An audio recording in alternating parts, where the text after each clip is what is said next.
this is me, Ruowen Huang. Before I begin, let me first introduce myself. My name is Ruowen Huang. I'm an author, spirit coach, and also a psychic. Today I want to talk about the cause of Mandela Effect. Actually, people have been asking me about this question for a really long time. I mean, really long time. People have been wanting to know what's the connection between the Mandela Effect with the spirituality. The most popular, I guess, it started with the Nelson Mandela. Nelson Mandela, who died in 2013, was believed he was dying in the prison in 1980. So basically, all those years of 33 years, people thought he died in the prison, only to find out that he died in, not in the prison, and later, 33 years later, he still lived. So anyway, so many more things. If any of you are interested in the Mandela Effect, just Google it. You can find anything. It's basically something that you assume is right turn out to be wrong. Like you mistakenly believe it should be a certain way, but it's not wrong. So a lot of people believe it have anything to do. Mandela Effect actually has something to do with your spiritual cause. Like there must some connection between spiritual cause, or it's kind of a result or the product of spirituality. The reality is it's not. It is not. I mean, honestly, not everything has to connect with spirituality, all right? Mandela Effect especially not connecting to spirituality.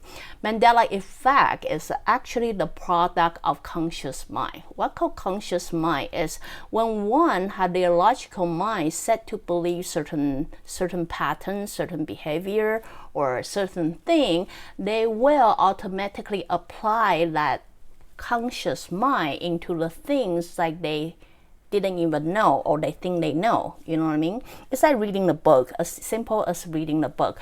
Many people who is used to read a book or quick reader, you will know you never read book word by word. You really glance at it and you understand what a sentence is gonna present or what is he talking about. Therefore, you grasp that understanding and then you carry forward. Mandela Effect is the product of that. That is, you have a perception or you have a knowledge of certain thing. Therefore, before you fully understand thing, your mind already decided what that thing should be. We all exercise that. The reality is we all do. We all have certain perception of thing. Therefore, before we experience a certain wording, logo, or color, or anything, then we will have our preset mind into it. As a ESL person,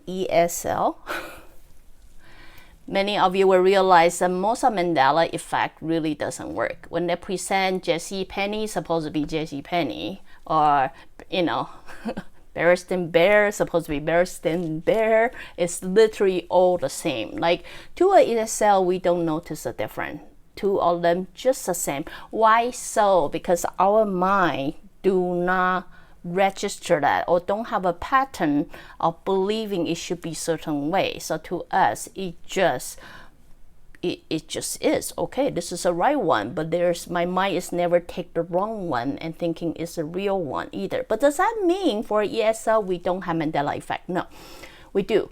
For example, for the Nelson Mandela, why does the majority of people believing like he should die or he died in the prison? Because it's called heroic background. People who have done some heroic act or things like that usually die in a not so well setting. For example, Jesus, right?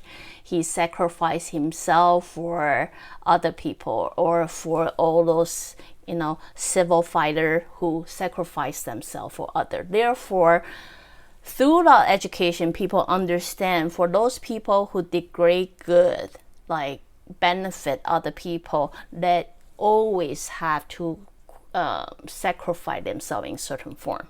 Therefore, when they perceive someone as a hero or when they think someone had done some great deed, they automatically assume, they must sacrifice themselves for us, or they must sacrifice themselves for the human right, etc. That's why Nelson Mandela would have such an effect. A lot of people were like, oh, maybe he did get caught in the prison, but all of a sudden people say, oh my God, he must be tortured, he must, get abused by those bad people, whatever, therefore he must die there. So your mind, based on your knowledge, your education, or your perception of things, will eventually start make up the story for the rest of it.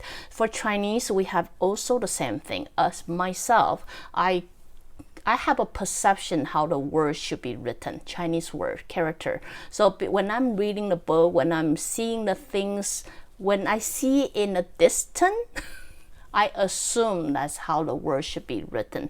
So then the imprint then is in my head. Mind you, I would not be the only odd one. There will be a lot of people who got brought up from the same background, same knowledge, and same habit. They will probably react the same way. Therefore, when those people start group together, talk about it, it becomes half true. You must know a joke called, if you joke about something more than 3 times, or if you manage to get more people to joke about the same thing, that joke then become a reality. That is what Mandela Effect is. So for many of you throughout the years, really curious what does that have to do? Is Mandela Effect a product of spirituality? This particular episode to tell you is, it is not so. Mandela Effect is actually the product of your conscious mind, your perception, your logical mind. You will see the differences by presenting the word that you think is so right. Look at this, it should be JCPenney, and then you give it to a ESL. Then they will simply look at you with very confused eye. They don't know what's wrong. They don't know what the problem is. So what is that word? That your Mandela Effect somehow, some way do not apply to them, because they do not have the same background perception, the way you were raised. Some people like to end things like JCPenney with Y. Some people like to end things with IE. Living in Canada for more than 20 years, I'm okay either way. So when I look at a word, I really don't see the problem. Like people say GIF, not Jiffy, because Jiffy sounds cuter. You know what I mean? So your mind already decided for you. So understand what Mandela Effect that work for you. You can also use it to understand how your mind will often deciding things before you even understand the truth. So understand what is your Mandela Effect will actually help you understand how you looking at this world in many aspects. So anyway, the reason I haven't never done this broadcast is because I think it's nothing to do with spirituality. But I hope this will answer all your questions. Again, if you like what I'm doing, you can always join me live on Facebook, or go to subscribe my YouTube channel or my website, ruowen.com. You can also join me on Patreon for exclusive content. Till then, next time. Bye now.